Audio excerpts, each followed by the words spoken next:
Hello, Leo, Sun, Moon, Rising, and Venus signs. Kamusta kayo? Sana po'y nasa mabuti kayong kalagayan. Welcome back po sa Star Tarot. At kung bago kayo dito, welcome din po kayo. Please subscribe, like, share my videos, and leave me a comment kung naka-resonate po kayo. Thank you.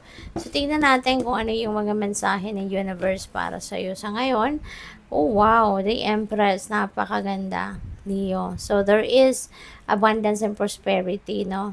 Coming your way. Magiging maswerte ka na ngayon sa pera, sa trabaho mo, sa source of income mo, sa racket mo. So, this is the time.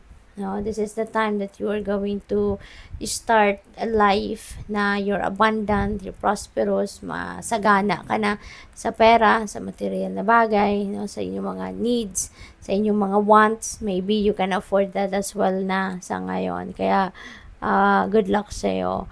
At saka, pwede rin, no, na ang iba sa inyo rito, kung hindi man na cold cash talaga ang matanggap ninyo around this time, this could be opportunities, no, ang pwedeng dadating na siyang maghahatid sa inyo ng kaperahan, siyang maghahatid sa inyo ng swerte pagdating sa inyong pera, no? Kaya, good luck sa'yo, Leo.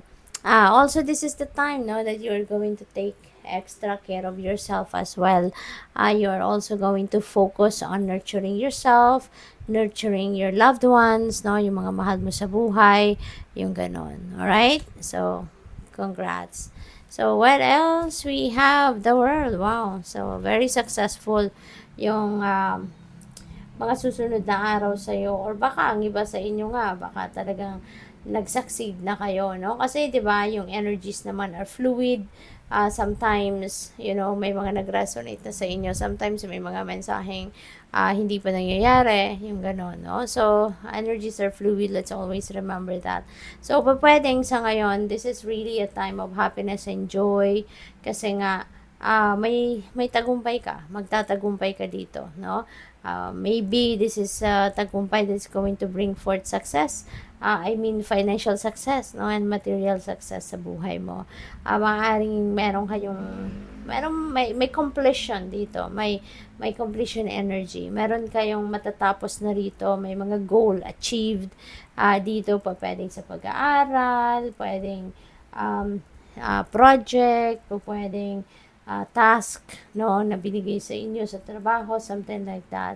So, regardless, no, kung ano man yan, there is something dito that you're going to finish up sa ngayon. And kapag merong nagtatapos, diba, merong magsisimula. Kapag may ending, may beginning, no? Kaya, for sure, meron kayong sisimulang bagong ganap. Meron kayong sisimulang bagong sitwasyon in your life dito, no? Panibagong endeavor, panibagong pag-aaral, panibagong yugto ng relasyon. So, depende sa inyong sitwasyon. But there is definitely something that you are going to start sa ngayon, no? But, since time ito of completion, time ito of achievement, no? Before you embark on a new beginning, before you start something new in your life, i-ano muna ninyo to, i-celebrate niyo muna, celebrate niyo muna yung inyong tagumpay para mas magiging inspired kayo sa mga susunod pa ninyong gagawin, hindi ba? Travel as well, Leo, baka ang iba sa inyo is going to travel the world or you're going to travel internationally. So, this is another travel energy. So, definitely merong magta-travel sa inyo dito over water siguro, 'di ba? Baka kayo ay magko-cruise, baka kayo ay magbabarko, so depende yan sa inyong sitwasyon. But yes, there is relocation happening rito for some of you. Merong pagbabago, may transition, may change of place of residence, yung ganon. Kasi nga, parang aalis ka aalis ka, meron kang iiwan ng sitwasyon, meron kang iiwan ng relationship, or iiwan ng trabaho, iiwan ng tao, but whatever this is, naiiwanan mo, this is definitely something na hindi na to healthy para sa'yo, hindi na to magandang sitwasyon para sa'yo, kaya you're going to leave that behind you, para makapagsimula ka na ng bagong buhay, magkaroon ka na ng happier life, magkaroon ka na ng peaceful life as well, no? So, good luck sa'yo. So, tignan natin kung ano pa. And by the way, maraming salamat muna for subscribing. And if you haven't subscribed yet, subscribe na po kayo. And also, there is a join button sa baba ng video kung gusto po ninyong mag-member sa channel. Yun lang po ang i-click ninyo. So, we have vengeance. Wow. Overcoming slights and choice, you know. So, meron kayong vengeance dito na gagawin, ano? Kasi nagkaroon or magkakaroon na kayo ng pagkakataon or tsansa or oportunidad para balikan ninyo, 'di ba? Kung ano man yung nakaraan ninyo na medyo hindi masyadong hindi masyadong paborable para sa inyo. Pwede rin na ang iba sa inyo nag-iisip, no? Nag-iisip, you are making a choice, no? You are on the period wherein namimili kayo, no? Gagawin ko ba? Babalikan ko ba siya? Aawayin ko ba siya? Maggaganti ba ako? Or I'd rather choose my peace? Or I'd rather sit back and focus on myself and focus to better myself, better my life, or anong gagawin ko? You know? So, parang nandoon kayo sa puntong nag-iisip kayo kung ano na yung best na gagawin ninyo at this time, no? So, we also have foundations and community.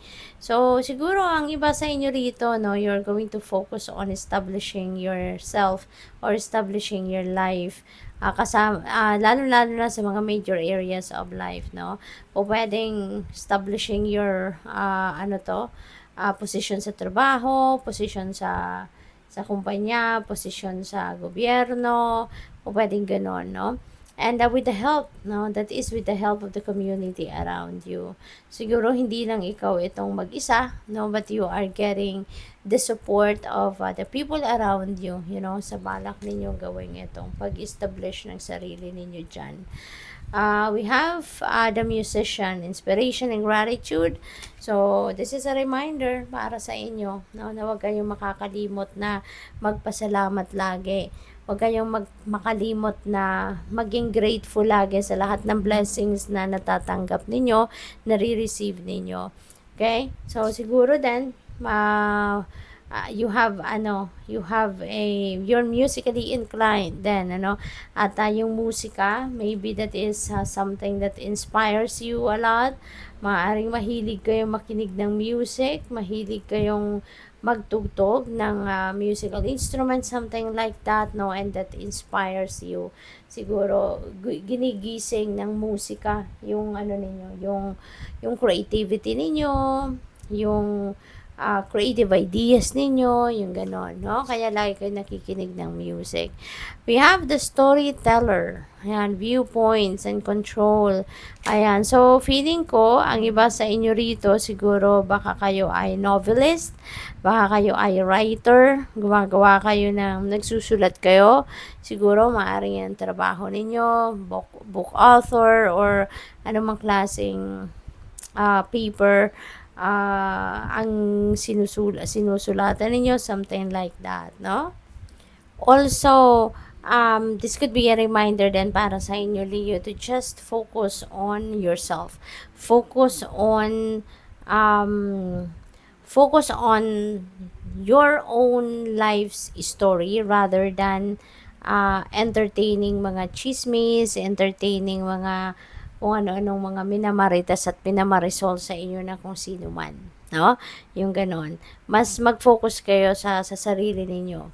Alright? Huwag ninyong papansinin na yung mga kadramahan ng ibang tao na maaaring bit-bit, no, na kung sino man, at you know, you never know, baka ikaw ay dinadrag lang nila, no, sa drama din ng ibang tao, at baka chinichismisan ka just to get kung or just to see kung ano yung inyong reaction, yung ganon. Okay? So, yun. Wag na kayong, as much as possible, wag ninyong papansinin yung mga marites at marisol sa inyo. Okay? So, good luck sa'yo. Thank you for watching. Love and light. Namaste.